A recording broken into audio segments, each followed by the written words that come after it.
while your day is winding down.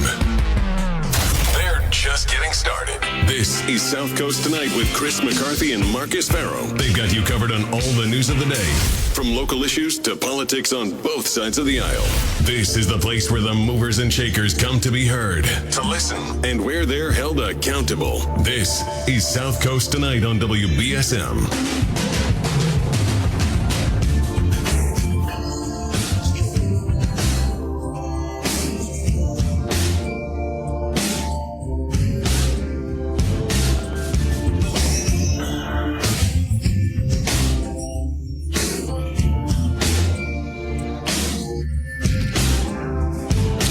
Welcome to South Coast Tonight. I'm Marcus.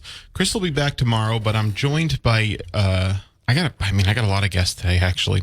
At 8, we'll have City Council President Ian Abreu for the council postgame, provided that it gets out in time. 8:30, Democratic Lieutenant Governor nominee Kim Driscoll joins us. You know, they had the governor debate last night. Definitely going to get her thoughts on that. But now I'm joined by Paul Chasse of Rail to Boston. Paul, how are you? Good. How are you? Good. So people might know you as a candidate for city council, president of the local Realtors Association, but you've also been involved in the last few years in this Rail to Boston effort. Can you tell us a little bit about it? Sure. So we started the Realtor Coalition, the Realtor Boston Coalition, about 10 years ago. It was an idea brought between the Realtor Association and the Chamber of Commerce, and we kind of expanded over the years. We've included some of the economic development councils. There's a few other private partnerships as well, some different members on the coalition. But by and large, it's been the last 10 years, and we like many people before us, simply put together a coalition to push for rail service back to New Bedford, Fall River, and Taunton in the South Coast. And in the beginning, when we needed it, we hired lobbyists. We went up to Beacon Hill. We, testified on Beacon Hill. We met with the Baker administration several times, a lot of the legislative delegation meetings, and we just pushed really hard as hard as we could, and the timing just worked out. They've been asking for 30 years, and the timing worked out, and the coalition was happy to be a part of that. We're speaking with Paul Chasse of the Rail to Boston Coalition. So we're also taking your calls at 508-996-0500. Now, we're here to talk about question 5. So most cities and towns in the Commonwealth have 4 ballot questions. New Bedford has question 5, which is electing to whether or not to be an MBTA district. Why do you think, and I'm assuming, of course, that you want the people of New Bedford, and you as a New Bedford resident will be voting in the affirmative to make the New Bedford an MBTA district. Why do you think that should be? Well, it comes down to as simple as if we don't become an MBTA community, then we can't have stops for the rail service. And we have 2 proposed stops ready to go. Construction is 3/4 of the way through. And if we vote yes, this will be, a reality come next year, according to everything we've seen and heard. It's still, still on the line to happen. So it's important for the residents of this area, especially the city of New Bedford, to have this opportunity. So where were the 2 stops?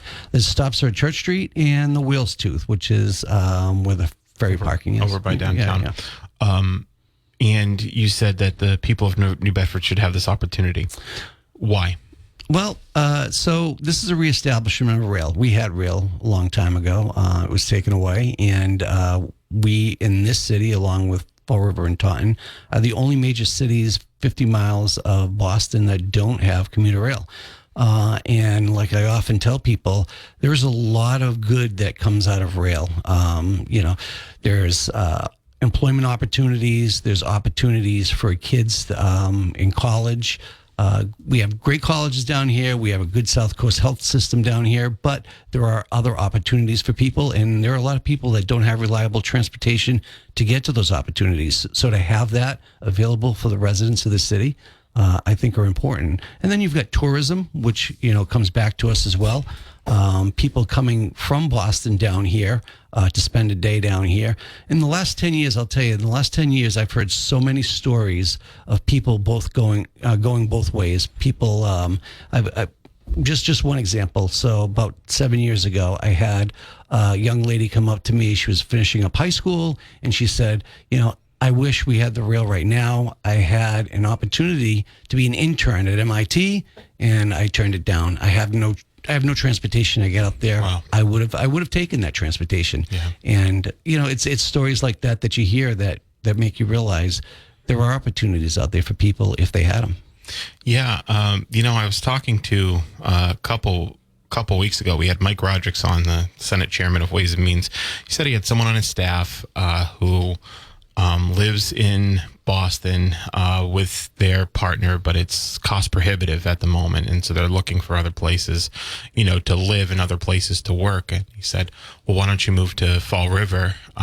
It's a lot cheaper. It's an hour commute to Boston." She goes, "I'm not going to do that because it takes 2.5, 3 hours every morning just to get into the city."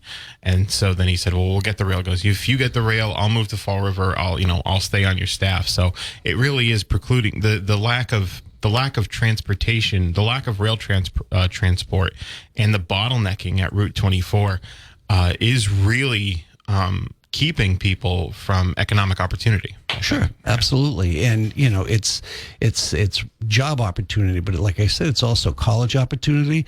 Bridgewater State College, UMass Boston, those are stops along the line. Yeah. So it's all the way up Route 24. Healthcare opportunity. There are folks that need healthcare in Boston that can't get certain treatments down here, but don't have reliable transportation, or people that need to visit people that are in the hospital up there that can't get up there. So there's that as well. I actually, when I commuted to Bridgewater for undergrad, and so I used to have earlier classes. I used to like to have earlier classes so I could get out earlier. But the commute up 24 in the morning was awful. It was rancid. I'd often be late for class. And so my professors wouldn't like me that much, even though I was a great student. My professor wouldn't like me that much. So I guess I could have woken up at 5 in the morning and gone a little bit earlier, but I'm not going to do that. So I actually changed my schedule around the commute so that I could leave later. But if I had the train, it's kind of a dramatic example, but I might have been open to a bit more curriculum than I would have otherwise. So I think the point about not just about the job opportunities, but the educational opportunities being available with the train is really important too. Yes. Yep, I agree. And you could even do some of the schoolwork on the train. Right. So we're speaking with Paul Chasse. He is of the Rail to Boston Coalition. We're also taking your calls if you have a question at 508-996-0500. Why? So you've been involved in this, you said, for 10 years, right? Right. You've testified on Beacon Hill, right? This, Baker, was against it when he was running in 2010. He lost, so he became for it, and then he really moved at breakneck speed to make it happen. We've got all this funding. Chairman Strauss of the Transportation Committee got all this funding through. We've got all the money earmarked. The tracks are being laid. But now we're finding out in the 11th hour that there is this ballot question. Why? Do you know why people were just finding out about this now? So I have not, like everybody else, have not been able to get a definitive answer on that. Does it come down to municipality? Does it come down to MBTA? It's hard to draw conclusions. I do know Fall River is in the same situation. Yeah. So I don't know that it's on the municipality end, but I do not know the background information. The only thing I can surmise, and again, this is just my personal opinion, is perhaps maybe it had something to do with where this was reestablishment of rail. At one point, they didn't think there was a need to have this vote, but that I'm not sure of them, and I haven't been able to get a definitive answer from anyone. It's so weird. No one's been able to figure out why this ballot question just had to appear on the ballot, and why nobody knew about it until just now. But it does, I think, present a tremendous amount of risk for this decades-long project. If you get a particularly, cantankerous group of voters. So, one of the things people are concerned about is cost. This isn't going to cost anything. Right. So this vote will allow us to join the MBTA community, and with that comes regional transportation assessment. But and it is my understanding, and it's been verified that the MBTA it charges a regional assessment for New Bedford somewhere around $600,000. Okay. But we already pay around 1.3. I might be a little off, but about 1.3 million because of SRTA, the bus system, the regional bus system, and MBTA credits the money that we pay into the regional bus system towards the MBTA. Therefore, the $600,000 is far less than the 1.3 million that we already pay into regional transportation. So not only is that taken care of, so there's no additional assessment made to the city, but you can see the gap between the two, even if the MBTA reassess down the road. And of course, we don't have a crystal ball. Who knows what's going to happen 10 or 20 years down the road, right? But even in the near future, if they reassessed or we gained in population, it's still far outweighs what we're already paying in. So we just don't see that there's any additional assessment that the city's going to have. Is it a concern for CERTA that there's going to be a divestment from them into the MBTA or into the rail service, and thus cutting services for CERTA? So I can't speak to that because I don't know enough about the SRTA system. I would imagine that that I'm not sure about. I would hope that there wouldn't be a decrease in services from SRTA, and I don't think that that's how it would work. I just think that the MBTA credits. In other words, I don't think money moves out of SRTA. Out of it. I think they just credit part of the money we pay into the regional transit system. Okay. Yeah, it would definitely be a question for SRTA, though. Yeah. So we're speaking with Paul Chasse of Rail to Boston. We're talking about question 5 that's on the Massachusetts ballot and why you should vote for it. Let's take a break, actually, sure, and then we'll be back. Okay. Yeah. Chris McCarthy will be back tomorrow on Friday, but tonight we are still joined by Paul Chasse of Rail to Boston. So there are, other than the concerns about the MBTA ballot question, which, we both agree, and I think a lot of people agree is an easy yes vote, considering all the investment that's come here. But there's a lot of concerns about SouthCoast Rail, right? And maybe some of the growth that it would bring to the community is not something that would be welcoming for residents of New Bedford. I'm talking, of course, about the issue of gentrification. Will New Bedford will New Bedford become uninhabitable by New Bedford residents if the train comes? So what I'll say is there is a lot of anecdotal information out there, and a lot of folks with a lot of opinions on this, but we deal in facts, and the facts are that when the train went to Brockton or when the train went to Attleboro, there were no serious spikes in costs of living. Okay. Right now we're in inflationary times, and cost of living is high to begin with or without the rail. Yeah. Things like housing and rental, rents.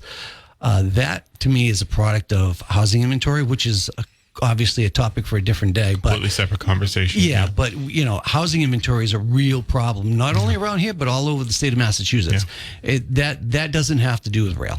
It's an issue of supply and demand. Sure, it absolutely is. So, well, speaking of that, definitely a seller's market now, but people are concerned that their property taxes are going to go up exponentially. New Bedford has probably the highest property taxes in this immediate area, in the greater New Bedford area. New Bedford definitely has the highest property taxes. So, is there a concern about people's property taxes going up exponentially because of SouthCoast Rail?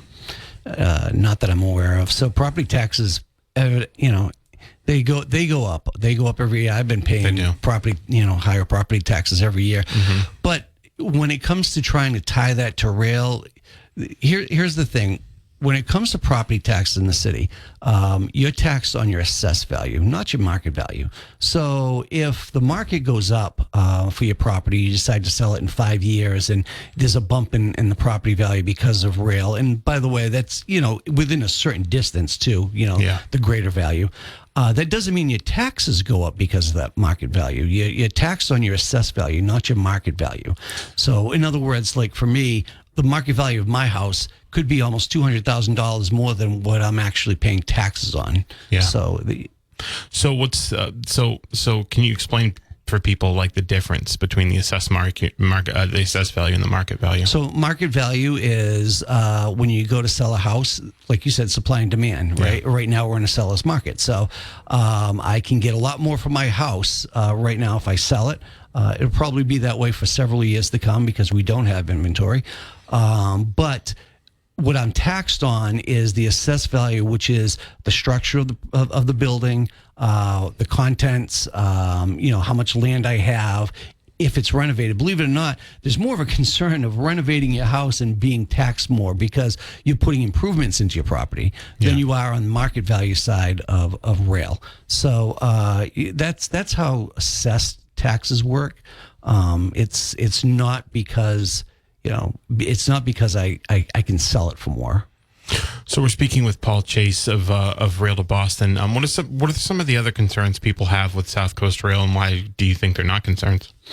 Yeah, so I mean the ones I've heard the most are the property values, the gentrification, and I just feel like again we're living in a time where everything's costing more money, and all the more reason, if you ask me, to have an opportunity for rail, right? If it's costing us more money, then let's provide our residents with opportunities to make more money. Yes. And some of that can be done in the city, but some of that can't be done in the city. So, provide more opportunity outside of the city. And that doesn't always mean Boston, but that's the entire Route 24 corridor.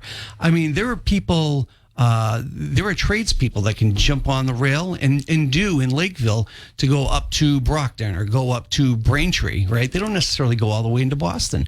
So there's opportunity all the way up Route 24. And I think we need to provide our residents with that kind of opportunity, whether it be in the city or outside of the city. And then the other thing is we have reverse opportunity. So, we're talking about bringing major employers into the city, in the areas of the business park, potentially the new park up at the golf course. Campus. Sure, and then you've got when we're talking about again, these employers are going to want workers, and they're going to want, and it's great to hire from New Bedford, and we should hire from New Bedford. But the reality is, not every employer is going to be able to hire every employee from New Bedford. Yeah. So if we have that kind of back and forth, we have some going up towards Boston. There are some living, up the Route 24 corridor that come down here to work every day. It's interstate commerce, and it's good for everybody. People are concerned about the MBTA just as an institution. It's, everybody talks about the Orange Line, but there's been some real structural issues with the MBTA. How do you think that's going to affect the rail service when it comes next year? Well, I'm hopeful that with all the money they're putting into the construction and the reestablishment, that's going to help at least this commuter rail line, to run a little bit more efficiently. I was on a chat last night with Councilor Burgo, who made a very good point, because he used to take the commuter rail, and he also used to take the subway system when he was in Boston. Okay. And he said there's a big difference between the subway system and the commuter rail system, and I agree, I wholeheartedly agree with him. The subway system has a lot of needs. Yeah. The commuter rail service is a little bit different. It's a little newer, especially the one down here. We're getting, from my understanding, all new cars that have been ordered. So we're talking about new cars, upgraded rail. So I don't suspect we will have those lingering problems that we see in the Boston area. Okay, that's interesting. You're saying that the we're obviously going to get new rail because they're building it, but there's going to be new train cars as well. That's my understanding, that they're purchasing new cars, double-decker cars for the South Coast Rail. Yeah. So another concern people have is the route. It is a 90-minute route. There was the other phase 2, I think. Well, this is phase 1, right? Right. And this is the route that's basically, my understanding, is an extension of the Middleborough line. Can you explain that? Correct. So going back again about 10 years, there was talk about one rail system. It was going to be electrified. It was going to come through Stoughton and then down to Taunton and break off. It was going to cost about $3 billion to do. And at the time, Baker said, I really want to bring South Coast Rail back to the area, but we just don't have $3 billion. So, credit to the Baker administration, to Representative Strauss, the transportation chair, and a lot of our legislative delegation and a lot of other folks. What we were able to come up with was an extension of the Middleborough-Lakeville line down here. Granted, it's diesel, it's not electrified, but at the cost of $1 billion versus $3 billion. So that was able to make it reality. So what happened, they decided to do was a phase 1 and phase 2. What was originally supposed to be Stoughton down here, electrified, has now become phase 2 of the project. Okay. And that doesn't have, that has a longer term commitment to it. But right now they're focused on phase 1, which is diesel engine, granted, not as environmentally friendly. However, when you factor in taking all the cars off the road, exactly, it is still much better. Yeah. And so the phase 1 approach goes through Middleborough, Lakeville, to Taunton, and then splits to Fall River and then to New Bedford. I wrote a column on traffic congestion like 4 years ago, and I want to say it's costing commuters about $3,000 in lost wages per year, actually, to make the commute in up to Boston by driving, because Boston's, I think, the highest level of traffic congestion in the entire country. Right. There might be another state, maybe New York or DC, but I think Boston's actually the highest. So. There's a definite choke point there, and the Department of Transportation has said that we've gone back to pre-pandemic levels.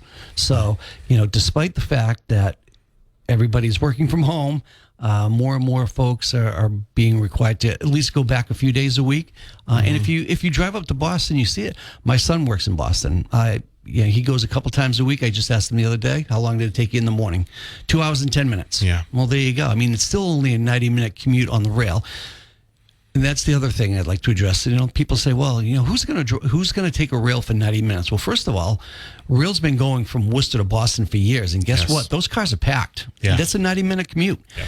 People that haven't had rail in a long time don't understand that a 90-minute commute on a commuter rail is not a large period of time. First of all, we're finding more and more in the larger metropolitan areas, Chicago, Washington, D.C., that some of these companies are now starting to build in commuter time into their workday. So you have an 8-hour shift, but you only have to work 7 hours in the office because you have commuter rail and you're allowed to do work on the way up and on the way back. So you've got that offset that's starting to happen with some of these companies. That's interesting. Yeah, we've seen that for a while, in different major companies in the larger metro areas. So that's one opportunity. And then the other opportunity is just the fact, again, a 90-minute ride, typically it's an hour and a half from here to Boston if all things are even on a non-commute time period. Yeah. Commute time period, it's all out the window. And then if there's an accident or, God forbid, a little bit of rain or snow, it's even worse. So 90 minutes is not a long commute time. Yeah, you can.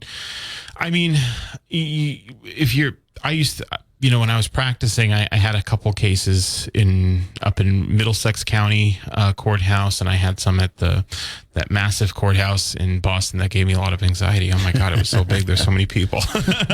No, I'm just kidding. But it used to take I'd never get there on time, because I'd be like, okay, I'll leave early. Court starts at 9:00. Okay, I'll leave at 6. That was never early enough really to get there, to park, do all that stuff. You don't have to worry about parking. Right. If you commute up to Boston, you can get there. You can either take the subway service or walk to wherever you're going, or maybe even take a cab service. Sure. And not only that, like you said, you get to work. You can just sit there. You can watch a show on your laptop if you don't want to work. You can sleep. Right. I mean, in terms of who would want to take a 90-minute commute to Boston on the train, I think a lot of people. I think actually, honestly, there's times that I'd like to go to Boston for something, but I don't want to drive. It's a pretty awful commute. So, sorry, we're gonna say no, and there are more studies out there that are showing that the next generation that's what they want. They want walkable, bikeable, commuter-friendly communities, and it's up to the cities and the state to provide that. And so I think that next generation is going to look for that even more. That buzzword, micro-mobility. That's what it's called. Yeah, when you try to make your cities or towns more navigable by bike or e-bike or even by foot. I think that's the term, micro-mobility. So there is a bus service to Boston, right? That people take. What's the difference between the bus service and the rail service? Well, I mean, the bus service, you are still stuck with the highway system. Granted, they take the HOV lane, so that gives them a little bit of an opportunity. But again, you're experiencing things like weather conditions and accidents, and and the bus service only holds so many people. Again, the commuter rail.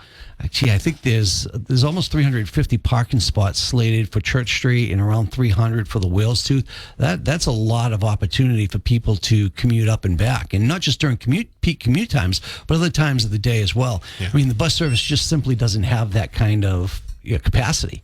And again, you're still on a highway, so. All things considered, I would prefer to take a rail. Of course, I'm a little more biased, but it's great. Again, we talk about opportunity. It's great to have different opportunities. So there is a bus service, and there's a need for that, but there's also a need for the rail. So you live in New Bedford. You work mostly in New Bedford, right? I do. What inspired you to get on the Rail to Boston movement 10 years ago? So as the CEO for the Realtor Association of Southeastern Massachusetts, we do a lot of work with housing and work-related housing, and how do we find ways to build walkable communities and bring more real estate into the fold. And that's how we started with this. We started with looking at how we needed more commuter-friendly opportunities for the folks that purchase real estate down here, and it kind of grew from there. And like I said, I was fortunate enough to partner with the Chamber of Commerce, who has been such a partner with us, and really grow to understand the rail system and understand the needs beyond real estate, the needs for rail in this area. Have you spoken with anyone in elected office that is against the MBTA vote? No, nobody that is against it. I mean, there are a few people, I think, that are still kind of reserving their opinion, or they're kind of on the fence. Who's on the fence? Yeah, I'd prefer not to say that. But I think, but you know what? I give them credit for wanting to do their due diligence, right? Okay. And that's what people are doing, and everybody should do that. So I had Mayor Mitchell on, and he's been, I don't want to say pessimistic about the opportunities that the train would bring, but his big one of the key points he tries to make is it's not a panacea, right? It's not a panacea, but I think you're a lot more optimistic about the economic opportunity it can bring. Yeah, and what I will say is I agree with the mayor. This is not the end all for New Bedford. This isn't like a saving grace. I think New Bedford's got a lot of great qualities, and I think it's there's a lot of things coming out of New Bedford over the last several years that are great. But this is a piece to the puzzle, right? This is just another piece to the puzzle. It's another opportunity, and it will bring commerce. It will bring tourism down to New Bedford. Again, I spoke earlier about, I've talked to so many people over the last 10 years, but I've also talked to people that have gone to conventions in Boston. I've talked with folks that come in for whatever reason. Sometimes they're only here a couple of days, right? And they won't come down here if they have to rent a car, but if they can hop on a rail and come down for a half a day or a day, visit the the Whaling Museum or eat Portuguese food here or in Fall River, or just take in the culture, they'll absolutely do that. But they're not going to rent a car, and they're not going to drive down Route 24 when they're only in town for a couple of days. I do believe this is a good boost of tourism for the city, and it's not an end all, but it's an additional piece. So, I'm going to hold you for one more segment after this break, if you're okay with that. Oh, sure. Okay, great. New Bedford's News Talk Station. So distracted. So, Paul, we're speaking with Paul Chasse of Rail to Boston. We're talking about the train coming in. The vote on the it's question 5 on for New Bedford to become an MBTA ballot question. Paul is asking emphatically that you vote yes. So is Mayor Mitchell. So is, I think, every elected official in town on record. So am I, frankly, asking to vote yes on the MBTA ballot question. It makes a lot of sense for New Bedford. It makes a lot of sense for the South Coast for the opportunity that it'll bring. One thing people are concerned about is the cost of the actual ticket to get on the train. Sure. And is there any ballpark of what it's going to cost people? Yeah, at this point, they're not talking too much about that, and I think that's got to do with they're still putting final figures together. Plus, they're still trying to figure out the schedule, what the final schedule is going to be. But if you take a look at the MBTA commuter rail site now, there are different zones, and an estimate that I could maybe give. And again, this is not. This is not from the MBTA. This is just basically looking at the commuter rail zones and how it works right now. Cool. Probably about $15 each way. So $30 round trip is somewhere in the area of what it looks like it would be right now. Okay. Which again is far less expensive than gas. Mm-hmm. I mean, just the parking alone in Boston is over $30. So isn't there a Oh yeah, no, like 30. I don't know where you're finding parking in Boston for $30 either.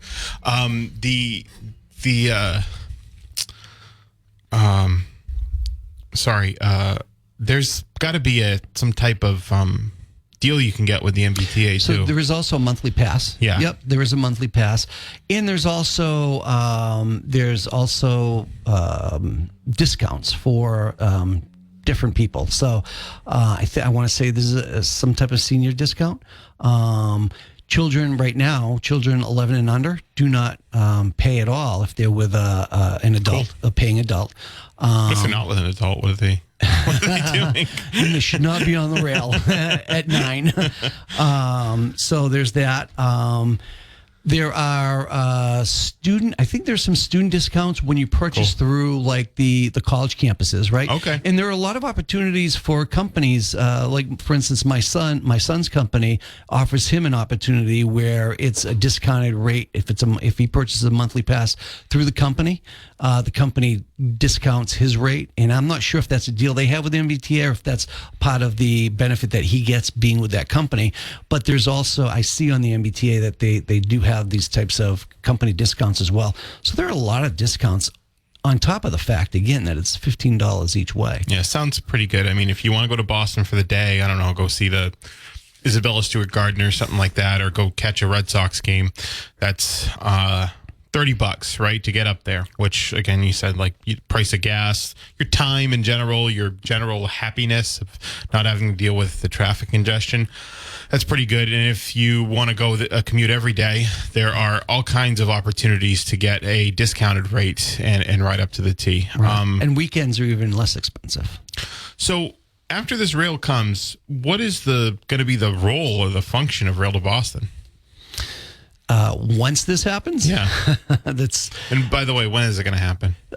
so it's still slated to happen this time next year. I mean, they've been talking about this for 3 years now, and November 23. Yeah, the timeline has continued. The budget has continued, and so one thing I was going to say earlier when you were talking about how this is kind of coming up for a vote, and it's unfortunate that it's coming up for a vote, but at the same time, I look at this as opportunity. There's still so many people I talk to out there that say, this is not going to happen. It's not really happening. Yeah. You would think with all the construction we're seeing now in the city but it's been going on. No, I get callers. I've gotten callers nonstop that say, I'll believe it when I see it. Right, I'll believe it right. when I see it. It's the big thing. Yeah. So, having the ballot question, if nothing else, provides us the opportunity to talk about it some more, right? Manifest it. Yeah. You can literally manifest it. You can make it happen. You can manifest it into existence by voting affirmatively on this ballot question. Right. So it's supposed to happen next year. So we talked about some of the legislative partners you've had. You mentioned Rep. Strauss. You mentioned Governor Baker. We talked about some of the municipal partners that you've had on this. Mayor Mitchell. You just had a chat with Councilor at Large Shane Burgo. And what about? Has there throughout your time is in Real to Boston? Has there been anybody on Beacon Hill or in city governments or that has been opposed to the train, and why? There was, I would say in the beginning, some outside forces, more or less because everybody's vying for the same transportation dollars. It wasn't so much about, does rail make sense or not? It's, hey, I need this for my area. So, it's kind of tough to vote that kind of chunk of change for your area. So we got more resistance on that than anything else. And then the other thing was when we shifted to the phase 1, phase 2, and the diesel engines versus electrified, there was some that were like, gee, I really wish, we would have gone through with one phase. And we all wish that would have happened. But at the same time, we're trying to balance fiscal control and still provide opportunity. And I think, what Governor Baker's doing is allowing us to see exactly what kind of demand we're going to have down here in the future. Yeah. Well, that's a good way of looking at it. And you know what? You talked about Worcester earlier. I had the executive director of transportation from Massachusetts on a couple weeks ago. No, probably about 3 weeks ago. And he mentioned Worcester as an example of the incredible development they've had since the train has come, probably in the early 90s. And the economic boon in Worcester has been, pretty significant.